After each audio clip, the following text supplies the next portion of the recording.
எல்லாம் இவங்க தான் என்ன சொன்னாங்கன்னா மழை காலத்தில் எங்களால் இன்னும் 10 பேர் இருக்கணும் அப்படின்னு சொல்லி அது யூஸ் பண்ணக்கூடாது இல்லையா. கேங்மேன் ஃபஸ்ட்டு நீங்கள் அவங்களோட கம்பேர் பண்ணிக்காதீங்க. நீங்கள் வந்து கான்ட்ராக்டில் கேள்வி வந்து கேளுங்க. நீங்கள் டைம் ஸ்கேலில் இருக்கீங்க. ஃபஸ்ட்டு நீங்கள் தன்னை பிரிச்சுக்கோங்க. ஏற்கனவே நீங்கள் டைம் ஸ்கேலில் இருக்கீங்க, உங்களுக்கு ஒரு கேட்டகரியில் இருக்கீங்க, ஒரு அரசாணையில் இருக்கீங்க.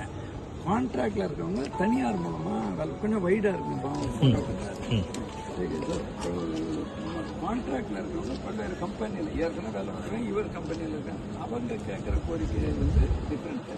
அவங்க ஒரு தட் இஸ் ராதா அண்ட் போல இருக்காரு, இதில் இருக்காரு. நீங்கள் ஏற்கனவே டைம் ஸ்கேலில் நிரந்தரம் பண்ணியில் வந்து 2 நாள் ட்ரைனிங் நிரந்தர பணியில் 6வது வருஷம் சீனியர் கேங்னாங்க, 8வது வருஷம் லீடர்ஸ்.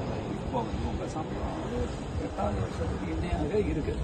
சப்போஸ் இதெல்லாம் நான் பர்சனலாக போட்டிருக்கேன். இன்ஃபேக்ட் நானே அந்த லெட்டர் காப்பி நீங்கள் கவர்மெண்ட்டில் கேட்டால் கூட ஆர்டிஎல் கேட்டால் உங்களுக்கு கொடுப்பாங்க. எல்லாம் அன்றைக்கி நைட்டு பேசின எல்லா பாயிண்ட்ஸையும் நான் பர்சனல் போட்டேன். அதில் இருக்கிற ஏற்கனவே உள்ள டிமெரிட் பாயிண்ட்டும் போட்டிருக்கோம். பட் ஆனால் ஏன் இவங்களை ரீஆர்கனைஸ் பண்ணால் நமக்கு நல்லதுன்னு போட்டிருக்கோம். ஸோ மறுபடியும் நீங்கள் உங்களை கான்ட்ராக்டோட கம்பேர் பண்ண வேண்டிய நீங்கள் கம்பேர் பண்ணிக்க வேண்டியது ரெகுலர் ஸ்டாஃப். ஏற்கனவே நீங்கள் ரெகுலராக இருக்கீங்க, மற்றவங்க மாதிரி கிடையாது. உங்களில் ஒரு செட் இருக்காங்க 5000 பேர் உள்ளேயே வரல. அவங்க இன்னமும் கான்ட்ராக்டில் வேலை பார்க்குறாங்க. அது போர்டெல்லாம் ரெக்கார்ட் பண்ணால் கூட மறுபடியும் கேள்வி கேட்குறாங்க. ஒட்டுமொத்த பணியாளர்களோட விவரத்தோட திருப்பி அனுப்புவோம் அப்படின்னு கேட்டிருக்காங்க. அவங்கள்ட்டையும் ஏமாந்துடக்கூடாது. உங்களை பொறுத்த வரைக்கும் டைமிங்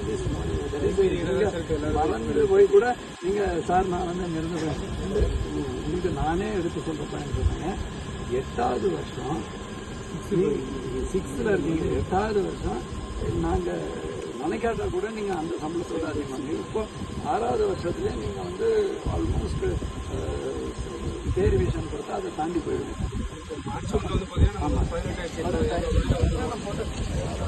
ஆர்டிஐயில் 10 ரூபாய் கேட்டால் நான் என்ன போட்டிருக்கேன்னு உங்களுக்கு டைம் பீரியடுக்காக எல்லாரும் வந்து வெயிட் பண்ணிட்டு இருக்காங்க.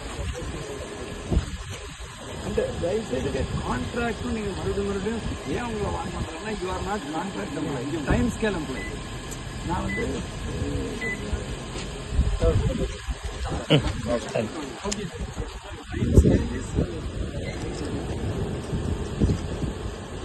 கான்ட்ராக்டும் ஜெமின் அவங்களுக்கு ஏற்கனவே